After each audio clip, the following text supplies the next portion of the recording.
Welcome to the Accidental Experts podcast. I'm your host, Bryce Hamilton. I'm a licensed clinical social worker and a child and family therapist. I have been in practice for over 15 years, and I'm also a mom of 4.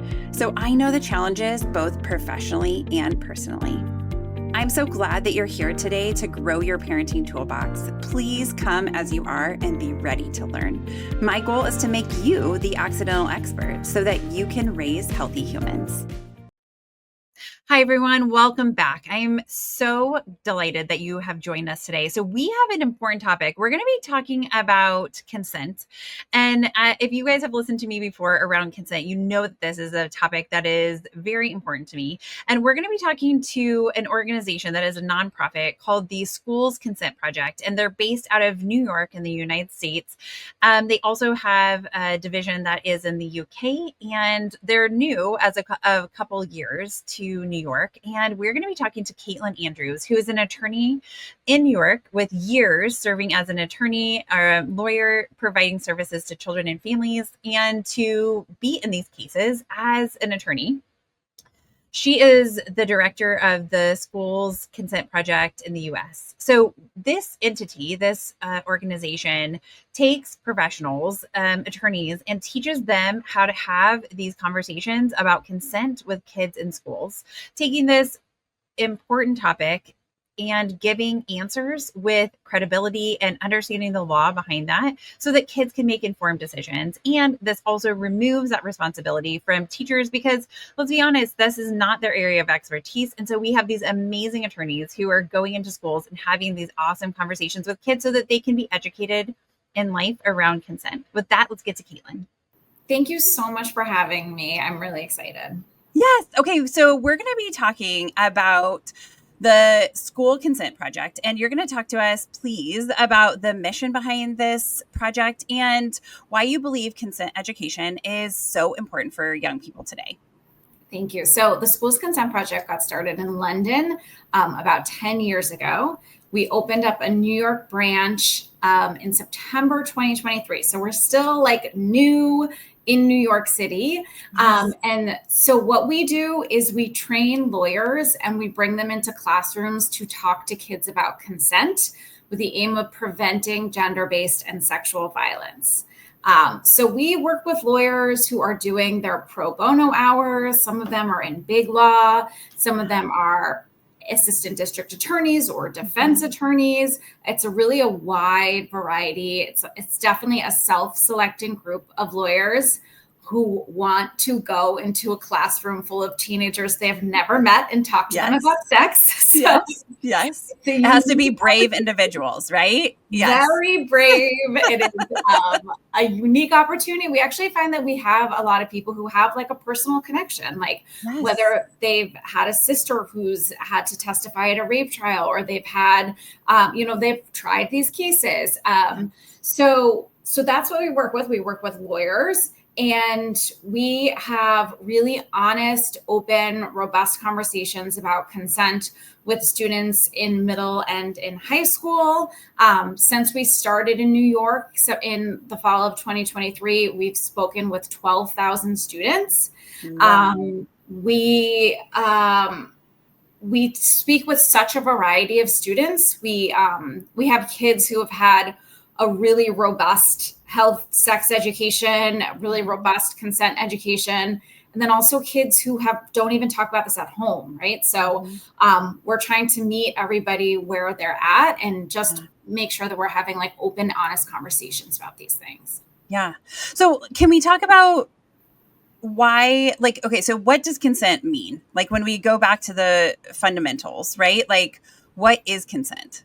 Yeah. So we take everything really through the legal lens because that's our expertise. Before I worked here, I was a lawyer for kids and family court. So I represented kids who had been abused and neglected, as well as some kids who were arrested.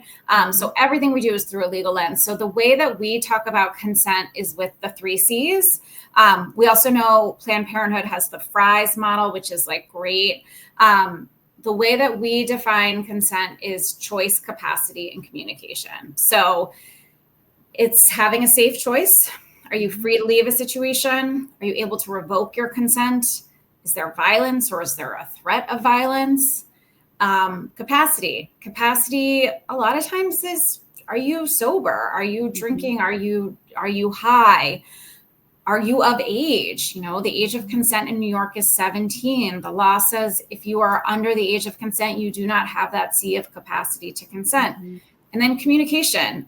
What we're looking for is enthusiastic consent, clearly communicated every single time. So that's how we kind of define consent within the eyes of the law. But it's really like having open and honest conversations with each other and understanding each other's boundaries and your expectations. Yeah. Which I think, if we're being honest, most teenagers are, told something along the lines of like, don't have sex with somebody who doesn't want to have sex with you. Right. And that's about it. But like, they're not taught how to have a conversation to gain consent, to make sure that the other person is consenting. It's like, if clothes come off, then we've consented. But that is actually not what consent looks like. And so I think this is such an amazing program that you guys are doing, because kids need to know, right? If they're participating in this activity, then they need to know what consent looks like, and for themselves to know that like, I am not consenting, right? And that I can say no, because I think there is a lot of pressure too, and how to also get out of those situations. And as parents, we're also maybe saying, just don't have sex, right? Like, that is, just don't do it. But the truth is, and as a therapist, I know this in my own practice, is that kids are having sex, right? And we hope that they're in an age where they are developmentally able to like manage the things that come with having sexual activity, whether it is actual intercourse or other sexual activities, right? And they're not always ready, right, for that engagement, but they're going to try it out if we haven't talked about it too. I think if we're having open, honest conversations at home, which is hard. And I know like talking about sex is so scary. You just don't want your kids to do it or be involved or be hurt or whatever. But it is such an important topic, and consent is the, cornerstone of this, of like, we need to build everything from that place of consent, because we really want to have sex with somebody or engage in sexual activity with somebody who wants to be there, that really wants to do that with us. Absolutely. I mean, that last part is so key. If both people, we barely even talk about pleasure in these conversations, but that's such a huge part of it, making sure that both people want to be there, want to be engaged in the activity. Absolutely. Yes. Okay. So what are some of the key legal concepts around consent that you think every teenager should know before leaving high school? We talked about the 3 C's, but like, I guess, legally, I guess, what happens if you don't have consent? Right. So the way that we talk about it at the School's Consent Project is that consent is the difference between crime and no crime. And that happens with all kinds of crimes, right? With trespass, if you don't have consent to be in someone's house, if you don't have consent to take their item, right? There's all kinds of ways that really consent is the barrier between a crime and no crime. It's the same exact thing with sex. And that's why it's impossible to have sex without consent, because sex without consent isn't sex, it's a crime. And so, obviously the 3 C's that we talked about are super important. Another thing that we talk about that I actually think is so important too is prosecutorial discretion, which is like a big phrase, but like, it's something that's so important when we're thinking about how cases come to court and what like the path of the case.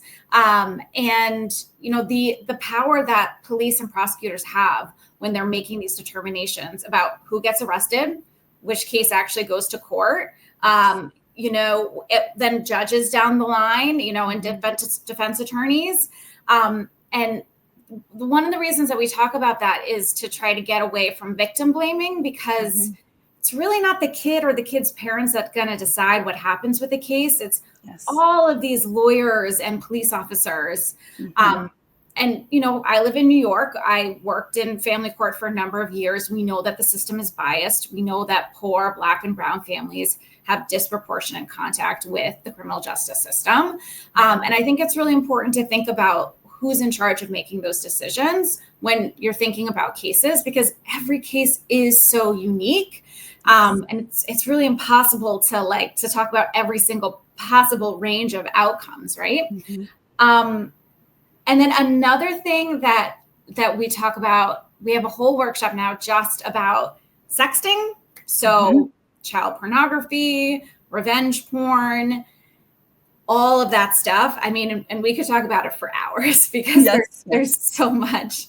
AI, I mean, there's so much. So one thing that we really try to get across in that conversation is the risks of child pornography being sent out without being scared straight, right? Like we really just want to empower kids to make the best decisions, and also to know if they've been a victim and something goes out that they did not want to get out. There are ways to talk to people about it, and there are ways to hopefully have a better outcome for that.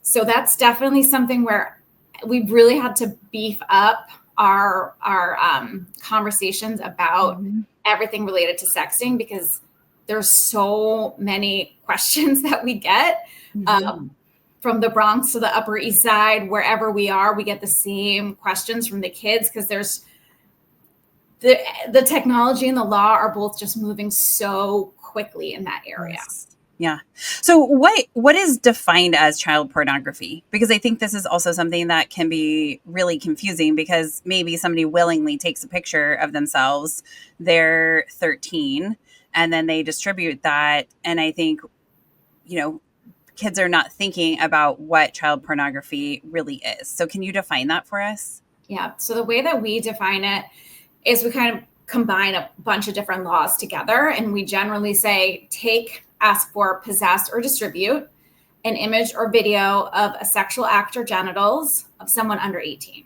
So a 13-year-old sending out a picture or a video of themselves could be distributing child pornography. What the law is more worried about is that person receiving that and sending that to 15 other people. Yes.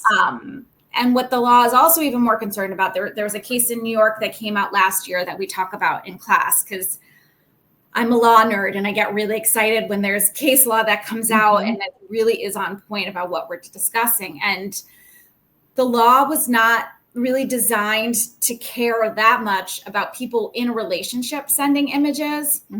But really what the law thinks is a much bigger crime is people sending those images outside of a relationship. Yes. So that's kind of how we generally define it. And that's like a couple different laws put together. But, the way I talk about it in classes is there's not a lot of case law, like real life examples coming out of these about child pornography in a juvenile delinquency context. And that's not because kids aren't getting arrested. It's because their lawyers are not taking the cases to trial, because the adults who have the decision-making power do not have the facility with tech that the kids who are living their everyday lives have. And it creates a real disparity in outcomes for kids who maybe, weren't really thinking about it, because obviously kids are kids and they make all kinds of crazy decisions all the time. Sure. With like the real consequences of like felony convictions. It's hard. Yeah. I mean, so what you're saying is it is happening. It's just that there are things being solved outside of court to resolve those issues, or they're not being taken to court. It's more of like redirection, maybe opportunity to say like, hey, here are the rules, here are the laws, here's what you can and can't do. Yeah. Or when they're taken to court, they're settled. So they're not going to go through a whole trial where they're going to have to figure out how to submit these pictures into evidence and everything like that. So they are settled, which, can be really helpful for both parties, obviously. Yes. Every case is different. But yeah, and they're, I think we're working in New York on like diversion programs about this, but again, the law and technology are just changing so quickly that it's hard for everyone to keep up. Yes. Well, and I think it's, we oftentimes give kids permission to do things like have a phone or have social media or be able to go out with their friends and spend time with their friends, right? And then we don't always talk about the details and the things and what to do about it. So what do you guys advise kids, like if people are soliciting for material, or, like maybe somebody is sent a picture by their girlfriend or boyfriend, and then their friends, normally boys, I think, are probably distributing more pornographic images than girls, because that's not something that generally comes up in conversation. But they're like, send that or send something after you've broken up. What should parents be talking to their kids about in terms of that?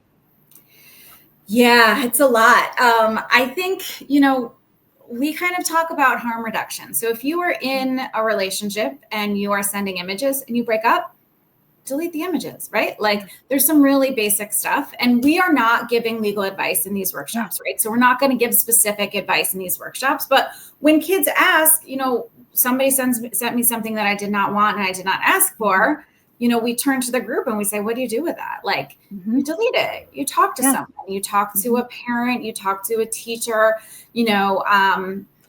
we talk about accidentally having something on your phone that was airdropped to you. And what do you do with that? Like getting those off your phone is probably the safest bet. The law really is designed to care most about someone who's distributing or keeping a ton of images. Like the law is way more worried about that than someone accidentally saving an airdrop of something that they didn't get. But we do think the law might be heading towards like understanding what your settings are too, and what you're accepting into your group chat, what you're accepting into airdrop. So it's about being aware of what's on your phone, and being aware also that people in these pictures are humans, and like have feelings, and they could be your classmates, and kids today live in a much more online world than we did when we were younger. And it's trying to adjust for that as well. Yeah. Well, and something, I can't remember who had said this to me, but at some point I picked up this moment for kids to think about their behaviors, to think like, if my grandma was to go on my phone or to see what I'm doing, like distributing images or having sex with somebody who is not consented, or somebody who is maybe even not in a good mental health space, or is intoxicated, or I haven't asked for consent, would they be proud of that behavior? Wow. Yeah. And I think most of the time, right, like we can think like they're not like, yes. Right. Like I think, and our goal is right to make ourselves proud most of all, right. It's not for somebody else, but I think sometimes we need that lens to be looking through to help us make the right decision. Like what would my grandmother tell me to do right now? I just got a picture that I didn't ask for, or we've broken up. I'm going to just delete them because that's the right thing to do. That's the respectful thing to do.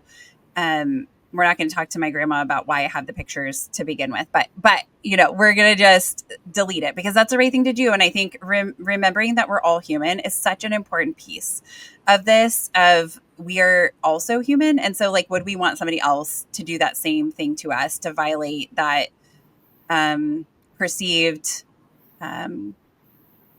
privacy, right, that we have when we send something? And I get that, we talk to kids about like images are not private. Like once they leave your phone, they're not private anymore. But I think there's still a perception of privacy. And so, within a partnership or some type of relationship, I think being thoughtful about that, and that other person that at one point you did have feelings for and you did care about, right? And in that moment of not being together, remembering those previous feelings that you did have and how much you did care about them, and what would yourself back at that space do with that image. Absolutely. Yeah, which is hard because sometimes we're so impulsively thinking like we're upset. We've got some big feelings and we're making some choices that are maybe not the best for us or that other person.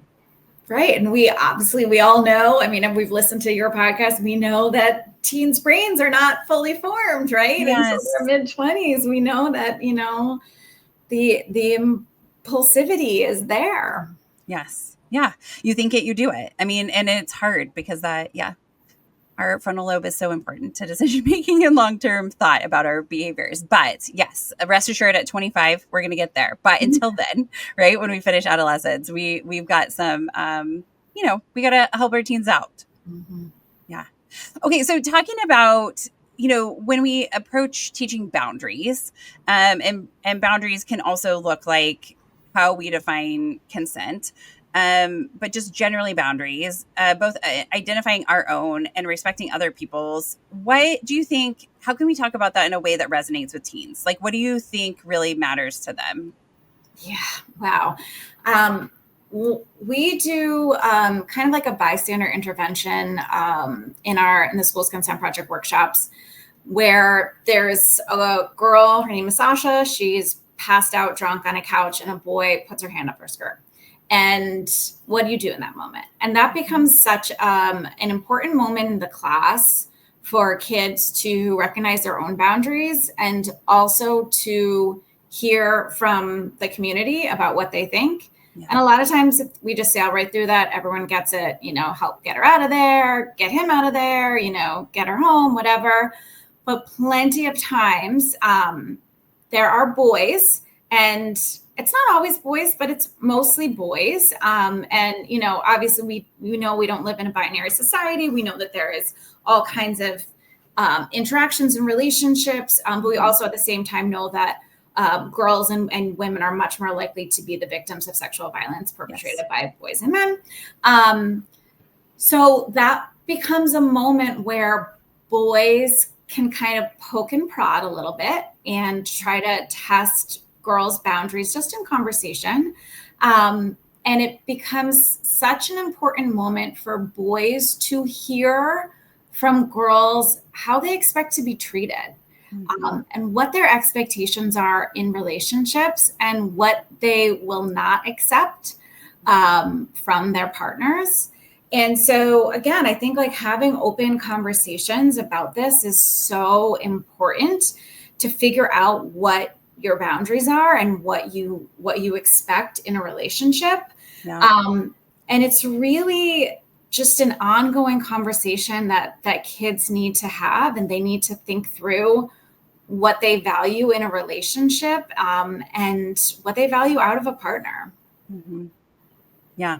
Well, and I think sometimes I think about this, when people feel like they can't say no. They found themselves in a situation where they don't know how to say no, or they felt like they were in it, and then it met a boundary that they had internally, and their voice is like screaming inside, like, okay, stop, I don't want this. Right. But they're not saying anything out loud. I think that is something that gets tricky. What do you guys talk about how to voice your no in this training? It's so interesting. One question or one comment that we receive all the time, which is like heartbreaking to hear, but also good, is that people say they did not realize that they could say no to their partner. Mm-hmm. And, that's something to us where we think, of course you can just say no, you can change your mind. But just nailing that down to young people, that even if you're in a relationship, even if you wanted to have sex with them yesterday, even if you want to have sex with them again tomorrow, in that moment you don't feel like it, you can say no. Sometimes even that is just like a revelation for kids to learn. So being able to kind of give them the tools to understand that you never have to say yes if you don't want to. You can always say no. You can always revoke your consent. You can stop in the middle and say, I don't feel like this anymore. And you can step away and you can communicate that. Mm-hmm. One thing that we've been doing with middle schoolers is kind of just thinking about these conversations, even in the context of like someone invites you to a dance and you don't want to go, and how do you react to that? Mm-hmm. And for older kids, we talk about like, just what counts, like what phrases actually count as asking for and receiving consent, and just kind of going through a couple like scenarios, and we do a lot of scenarios in the workshops to really kind of get kids to put themselves into other people's positions. Yeah. Well, and I think it's helpful because then also like you have experience, because like if your first time saying no or trying to say no is in the middle of a sexual act with somebody that you do care about, but you're just like not into it on that day, or you thought you wanted to do, but now you actually don't, it is going to be very hard to voice that no. because like what's going to be the reaction and you haven't practiced it, right? Like maybe we have a really good practice with our parents, right? And wanting to say no, but it's different when it is a relationship. It feels different. And I know that something that is in my own practice revolutionary to kids is like when I'm talking about consent, because consent is a topic that even if you didn't come to me for that, you're probably going to get some type of information on that, because I think it's just such an important topic. And then helping parents to understand too. And I love this book called The Kids Book About Consent. It covers so many amazing things and talks about different ways that people try to get your consent that are not actually consent, like blackmail or peer pressure, or there's like an age or power differential. And I think that is just like helpful to recognize the ways that people might pressure us into giving consent. But something I'll say to like the teens is, I'm married, I have a husband, and if we choose to have sex, it's both of us choosing, right? There might be days where I'm just like not in the mood, or I'm really tired or whatever. Like earlier in the day, I was into it, but now I'm not. And he might be the same, right? And he can say no and I can say no, and we can still have a loving, healthy relationship, even more healthy within that space, because we're respecting our own boundaries. And teens will be like, you say no to your husband. And I'm like, yes, just because I'm married does not mean I have to say yes. Or he has to say yes. And they're like, wow. And I'm like, yes, like that's the way it's supposed to be. Like you should be able to participate in activities you want to participate in at the time you want to participate in them. And then you can say no when those two things are not met. Yeah, absolutely. No, it's like, it is the first time that I kind of heard that feedback that was new to them. And then I kept hearing it. Was so fascinating to me because I guess I didn't realize that there was such a kind of a misunderstanding about all of that. Yeah. So, I mean, and one thing I talk to teens about, like in my practice, I have the privilege to do this, but parents could do it too, of like saying like, here's some different boundaries that you could have. And it doesn't matter whether you say yes or no, but I have kids say no to all of them, just to practice saying no, right? It might be like, can I cheat off of your homework, or can I borrow your homework? I want you to tell me no. Even if you would say yes, I want you to say no, so that you have practiced before you're put in that situation of saying no. Just tell me no, or not today, or I'm not feeling like it. No. Right. And I love how you defined consent as enthusiastically yes, because I think when we really want to do something, we're not like, okay, sure, or like, fine. We're like, yes, thank you for asking. I'm so excited to do this thing, right? I want to be there. Yeah, consent can be sexy, right? Yes. Like it doesn't have to be, are you consenting to the sexual interaction? It can be much more organic and normal and enthusiastic, not being badgered to have sex with someone. Yes. Big difference. Yeah. Like, can I kiss you? Mm-hmm. Right? That is asking for consent. And I think, them being like, yes. Right. Or it can be more intimate. Like, can I put my hand under your shirt? Right? Like, is this okay with you? That's asking for consent. And being received with a yes means that's your green light to keep going. Right. And then, but if there's no words spoken, that would be a really strong red light to stop. Or it doesn't sound like they really want to do it, red light to stop. And I know that's hard. It can be disappointing, but the thing you don't want to do is to do something against somebody as well, that they're not giving you that enthusiastic yes. Absolutely. Yeah. Okay. So let's talk about misunderstandings or myths that teens have about consent and or sexual offenses. And then we have, the texting or sexting things in there. So what misconceptions you most often hear? Yeah. So I also realized that I want to talk about parent and teacher misconceptions too. Yes. But one that comes up time and again, and we're figuring out a way to really address it head on, is false allegations.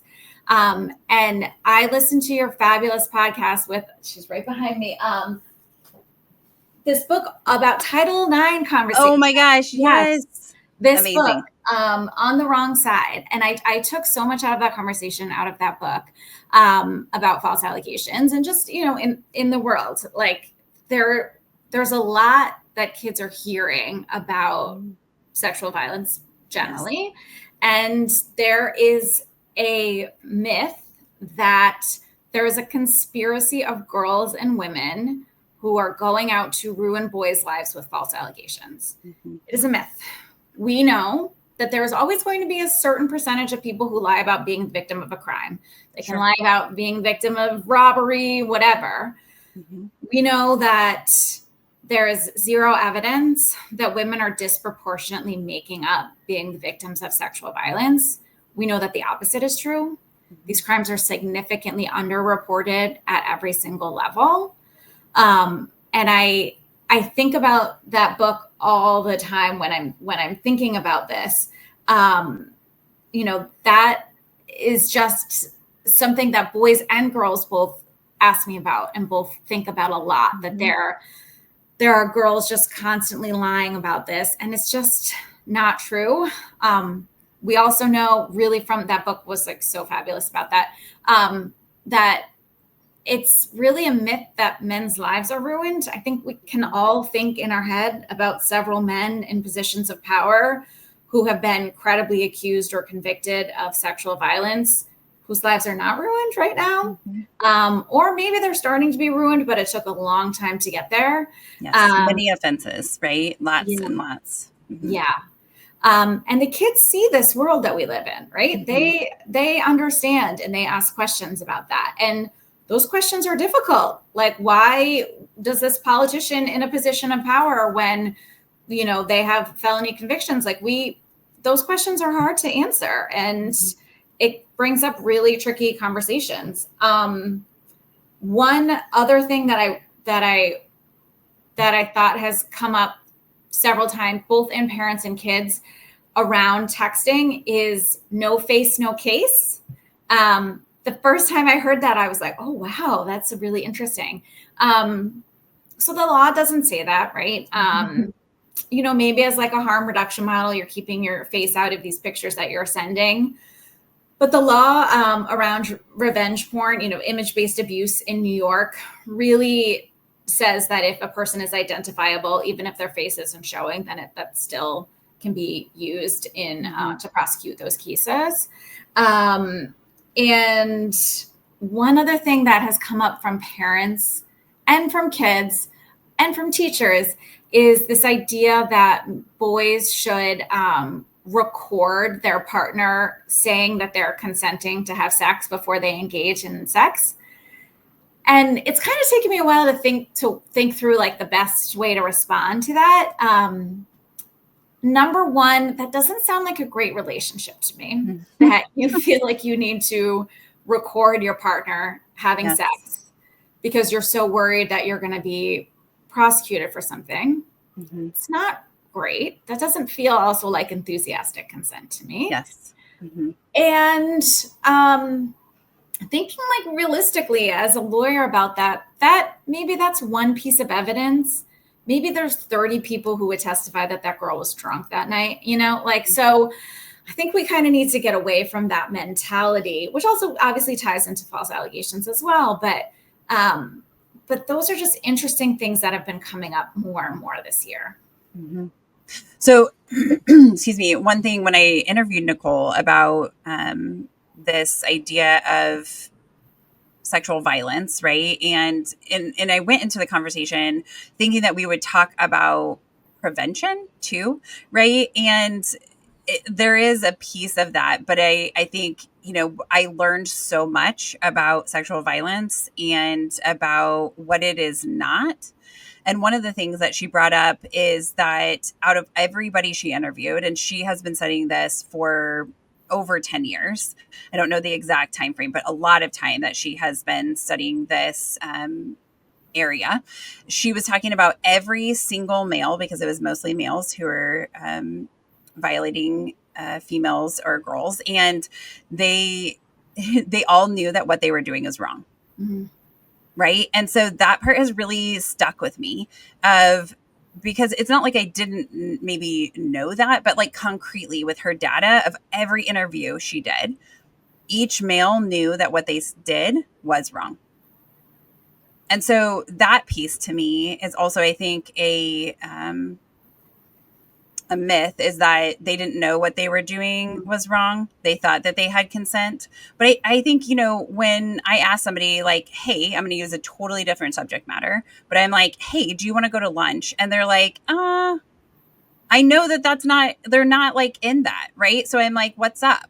Right. Like, I'm like, are you not feeling lunch? Are you not hungry? Did you already eat? Like, I'm curious. Right. And so I get more information. So if I'm with somebody and they said 5 minutes ago they wanted to have sex with me, and now they're not enthusiastically saying yes, right? Or there is one of those C's that is compromised, then I shouldn't engage with that. Because if somebody wants to have sex with me on Tuesday, but there's something that is in the way of that, guess what? There's Wednesday, there's Thursday, right? There is next week, there's next month, right? So I think, yes, our desires may not be met on that day. And that is okay. You can tolerate that. You can be disappointed. Okay. Right. But if that person does not want to do that, then we should allow them the space to say no. Absolutely. Absolutely. Allow those conversations to happen. Allow the person to say what they actually want. Yes. And be able to accept a no, be able to accept that, maybe I have to wait until tomorrow. Yes. That's kind of growing up, right? Yes. Yeah. And this may not be the right person. If they don't want to have sex with you, maybe they're missing out. Okay, cool. Find somebody who does. Because there probably is somebody out there. If you're that great, if your behavior is kind and respectful, you're going to find somebody else who is into you, right? This is not there's plenty of fish in the sea, right? Absolutely. So this is not the end of the story. But I think sometimes, teens are so immediate gratification too, right? Like, I felt like this is what it is, and then I want to do it. And I was thinking the other day about, like, there is a concept that boys will use as like emotional warfare, I feel like, against girls, of like, you gave me blue balls. Okay, right. I am suffering because you did not finish this activity. There is no term for women being like somewhat like flirted with sexually and then disappointed. Why is that? Yeah, it's funny. I was actually just thinking the other day, I have 2 daughters who are in middle school. And I was like, when is it going to be appropriate for me to introduce the idea of blue balls to them? When is it going to be something that, like, I'm going to need to really kind of get ahead of for them? When girls ask these questions, I'm like, I don't know why we don't value women and girls' voices the same way that we do boys and men. Yes. And we are out to change that, right? Because girls are just as amazing as boys. We're all amazing, right? And it's about everybody being valued. And yeah, and I think I would reiterate that no one has died from blue balls. Yeah. I looked it up, right? No death has occurred. Right. And also, okay, so this might be crossing the line, but I'm going to say it anyways. If there is something they need to take care of, guess what? They can do it themselves. Yeah. Right. So we don't have to participate in order for them to feel whatever it is that they needed. They can go ahead and take care of that on their own. And we don't have to be part of that. If it is that torturous for them, go off to your own space and do that thing. Right. Okay. Enough of my soapbox. But I hear about it and I'm like, okay, yes, I understand it can be uncomfortable, but yes. You do not have to consent because they're having a medical, I'm doing air quotes of your condition. It is not a medical condition. So, okay. So I appreciate that. Is there anything about the online stuff that you see that you talked about the no face piece? Is there any other misconceptions around online stuff that you feel like teens bring up? I think there is this idea that, like, well, what if I'm just doing it as a joke? Like, what if I just send out this picture as a joke? And it again kind of goes to the idea that girls and women are humans too. And maybe that's not funny to them. Maybe that's not funny for your classmates. So, that's something that comes up too, with the understanding that kids make mistakes and, Sure. Just like what we talked about, their brains are not fully developed and all of that. But yeah, just the idea that the girls and women are seen as a commodity instead of the humans that they are. Yes.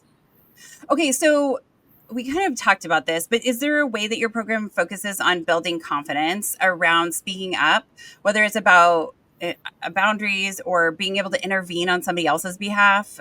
What do you guys, I know you talked about role playing, but is there any words that you give teens or suggestions on how to really speak up?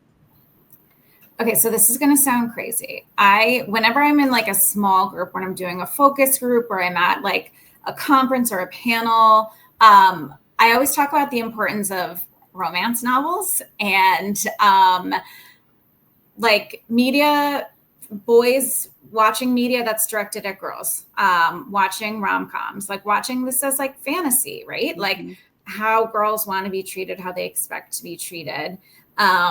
Because I was at this conference called the Georgetown Day School Summit on Consent. It was run by a high school in Washington, D.C. I found it to be such an important conference. There were so many teenagers there and then adults as well. It was really great. There was this meeting with like boys leading boys, who are boys that go into classrooms and have these conversations to other boys, which is like absolutely vital.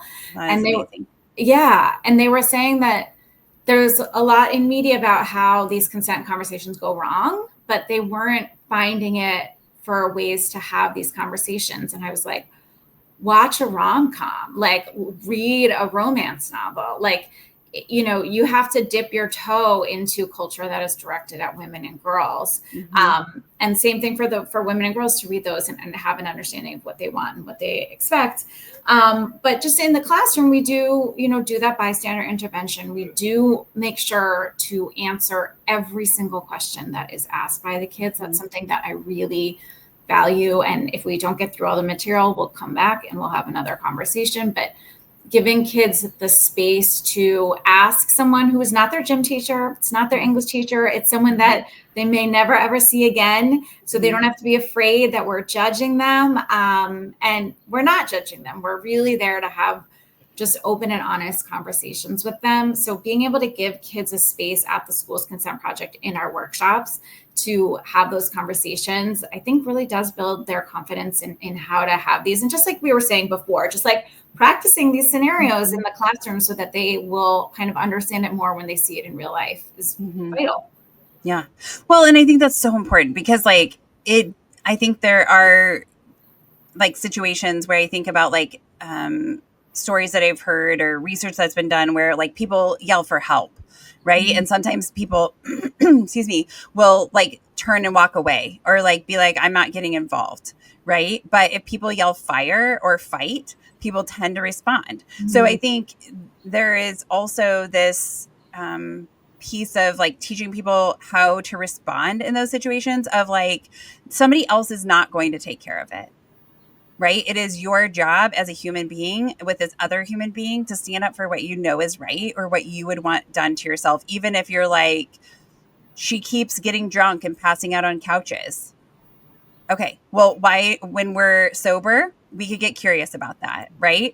But this is not the time to blame that behavior because you should be allowed to be drunk and passed out and not have anything happen to you. You should be allowed to walk around naked in public and no one say anything except for let's help that person out. Let's get them a blanket. Let's do something to support them because obviously something is not going right.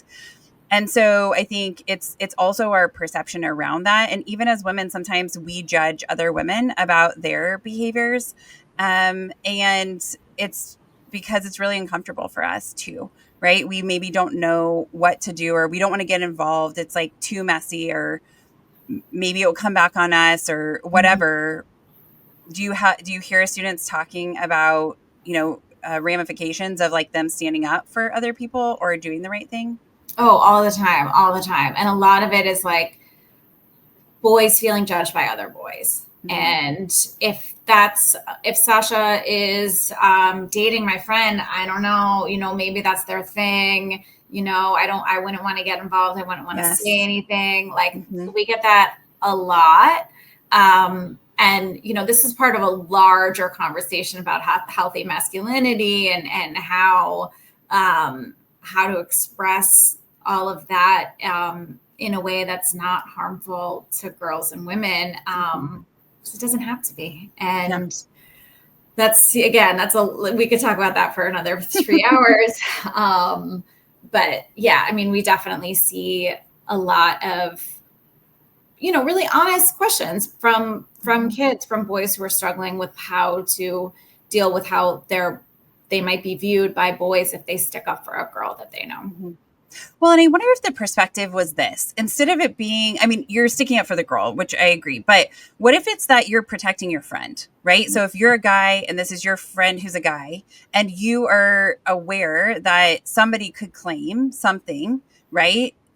If this is consenting, there's no claim to be made, right? And somebody can't be intoxicated to give consent, right? That's not actual consent. And even if it's their quote unquote thing, if married people who have a legal contract saying that they are in a business together, right? Basically, marriage is a business, but that they can say no, then somebody who doesn't have that legal contract can also say no. And so just looking out for your friend, of being like, hey, dude, I care about you. I know that you and Sasha are in a relationship, but like, let's save this for another day, right? When she's in a better place where you know that like this is protecting, like you're protected because she's able to give you consent. I know that may be like lame for me to say, but I just care about you. I don't want you to be in a situation where something bad happens. This isn't worth it. No, you're totally right. That's such a good perspective to take about, protecting your own friends in that moment and making sure that you're doing what you need to do to make sure that they both are safe. Yeah. Absolutely. Yeah. And I think that might be more accepted, right? Like than them being like, hey man, not cool, whatever, or what they might say, or she didn't give consent. It's just like, hey, I'm standing up for you. Not that you can't say she didn't give consent, or like, about the 3 C's, right? Right. Like, and I mean, you can say all those things, but I think it is also true. Like you care about your friend. And that's why it came to your mind in the first place, is like, oh, this just doesn't quite feel right. And so I think we can also have those conversations with our children about that part of like, it is cool to stand up for your friend. Like everybody feels really valued when you stand up for your friend, right? And that's another way of standing up for your friend, to say like, I really care about you, right? And so, if they don't respect that part of you saying like, this is not the time, place, let's wait for another day, then you still have that obligation, I think, as a member of society, to do what's best for society, which is to protect Sasha, right? To get her to a safe place and, deal with that friendship at a different time, because maybe they're also intoxicated. Mm-hmm. I mean, just thinking about all those layers, but I think, conversations will have to be had, and yes, they may be uncomfortable, but that friend may not be as good of a friend as you thought if these are the behaviors they're doing. And one conversation, or one piece of Nicole's conversation to bring up again, that I thought was really helpful to see, is like, males who do these kind of things where they're violating consent are generally in groups of other males that value violating consent, mm-hmm. right? So if we do not have any acceptance or no status improvement based on violating somebody's consent, then we're probably also not going to do that. So if my friend says that's not cool, then I want to be accepted by that friend, so I'm probably not going to do that behavior, right? Or I'm going to choose other friends, which people do. But you don't have to come down to that level in order to be accepted, because there's a plenty of people who do value women and do value consent, and it's the law, so we all should. That's the truth. Okay, so what role do you think schools, teachers, parents, and the community play in normalizing this conversation around consent? So just what you were talking about from Nicole is what I was going to bring up. That yes, I'm so glad we're on the same zone. Sexual violence does not happen in places where sexual violence is tolerated.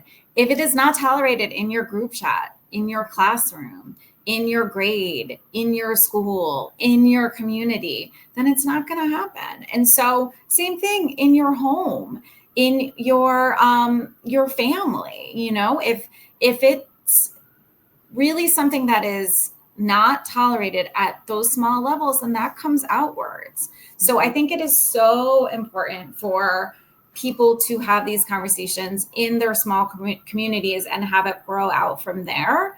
I mean, I think all the time about a girl that I represented when I was a lawyer for kids who had been raped by her stepdad. And I was trying to prep her to go testify at the grand jury.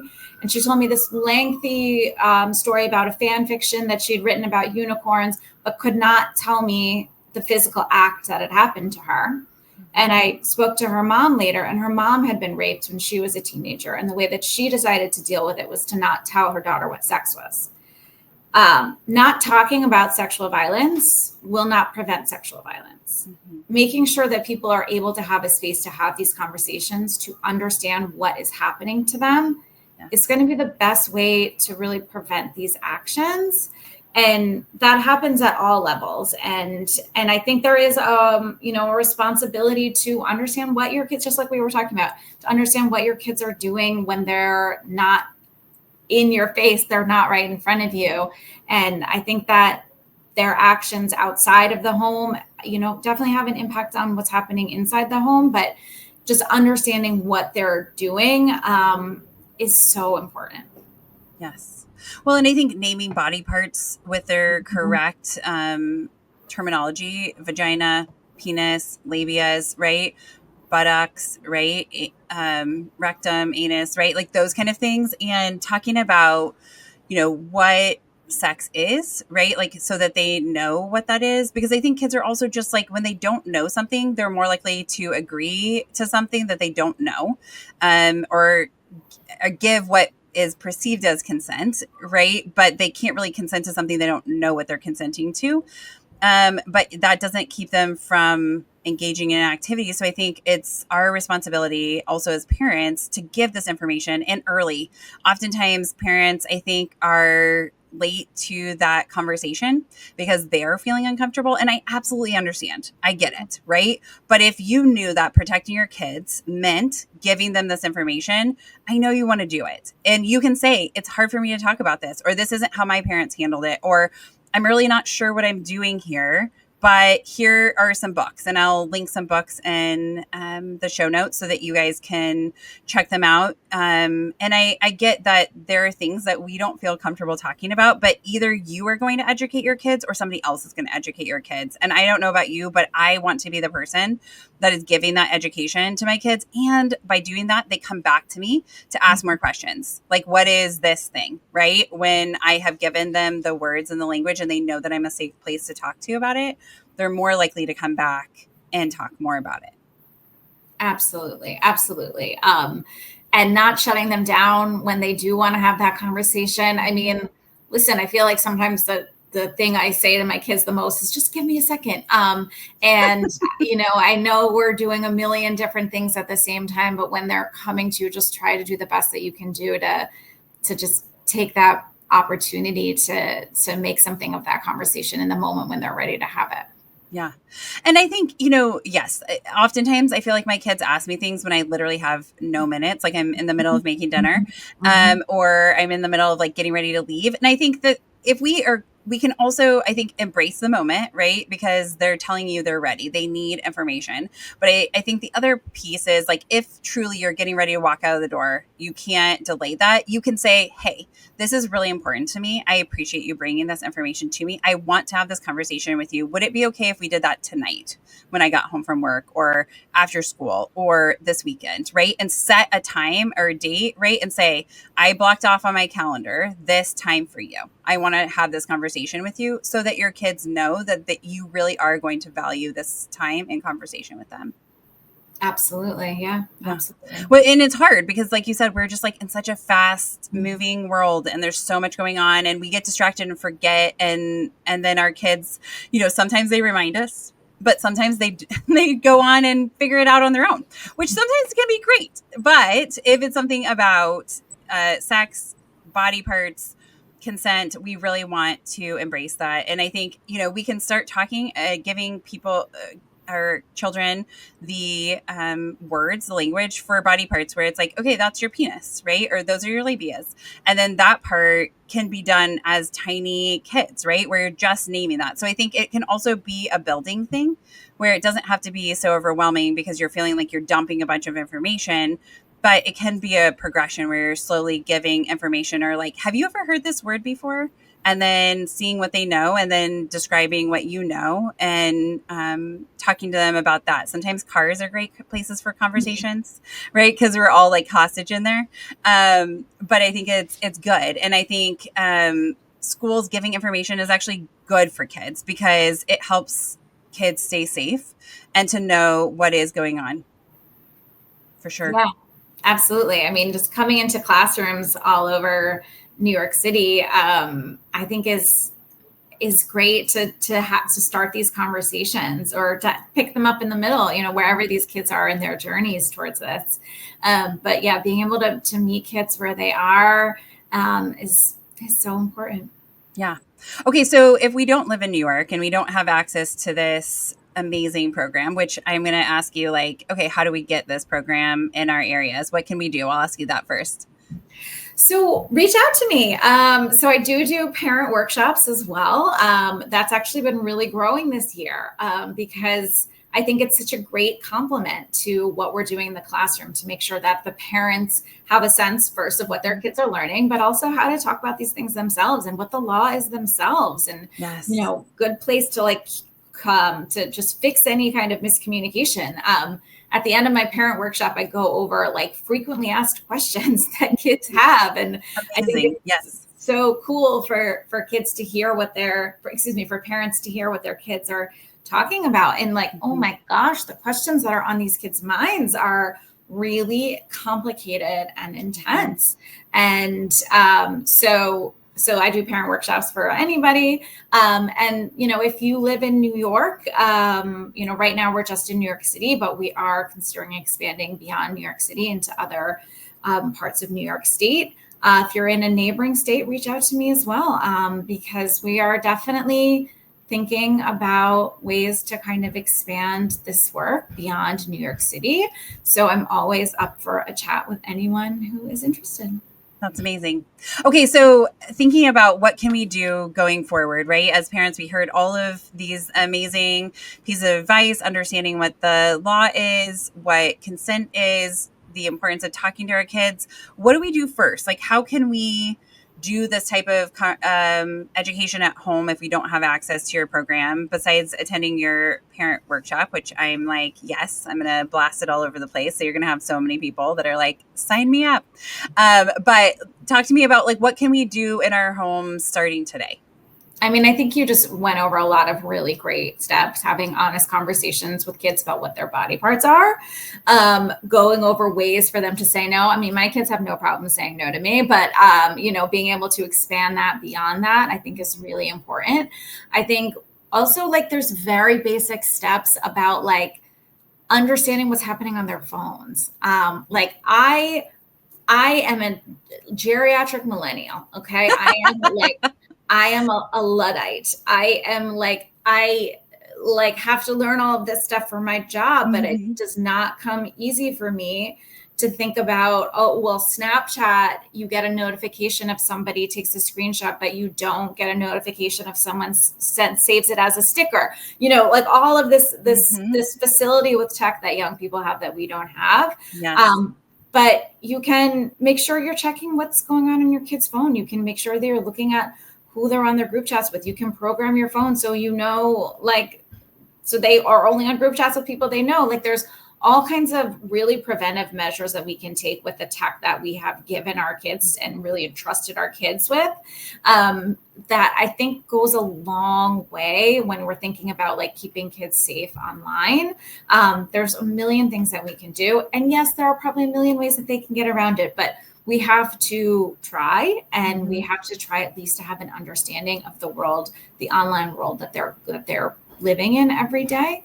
And I think really just engaging in these conversations with kids as often as we can in a really straightforward and non-judgmental way. If the kid is coming to you with a question that seems wild, just give them an honest answer about it. And doesn't have to be done with judgment. I know that can be hard as a parent to handle that with your kid, but being able to have those honest conversations where you're being kind to your kid and you're listening to your kid really can go a far way. And again, it really does go back to those little community bubbles of like, what is tolerated in a group chat and what is tolerated in a classroom and what is tolerated in a grade and in a school and in the community.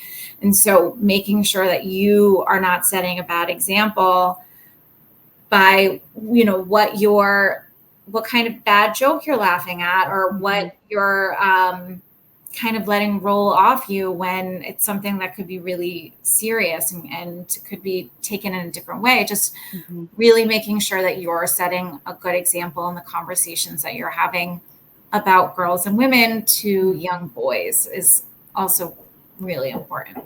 Yes, I totally agree. Kaitlin, thank you so much for your time today. This has been such a powerful conversation. Thank you so much, Bryce. This was a real thrill. Thank you for having me. Yes. I know Kaitlin and I are both thankful that you are here to listen to this conversation so that you can be having these conversations around consent with your kids. If you need more information or interested, please reach out to the school's consent project and visit their website and even attend a parenting group to talk about consent with Kaitlin. With that, I will say thank you so much for your time today. If you could do me a gigantic favor, it would be so meaningful for me if you would subscribe to our show. I know that you have a lot of places to spend your time, but if you wouldn't mind just clicking that subscribe button so that you know when new episodes of our podcast come out. And then if you would also share an episode that has been meaningful to you with a friend or family member, I would be so grateful. With that, I will say have a fantastic day. Some words from our legal team. The information presented in this podcast is not intended or implied to be a substitute for appropriate professional advice, diagnosis, or treatment. All content, including text, graphics, images, and information contained on or available through this podcast, is for general information purposes only. This podcast makes no representations and assumes no responsibility for the accuracy or information on or available through this podcast, and such information is subject to change without notice. You are encouraged to confirm any information obtained through this program with other sources and review all information regarding any condition or treatment with the appropriate professionals. What we're saying is, yes, I am a real therapist, but I'm not your therapist.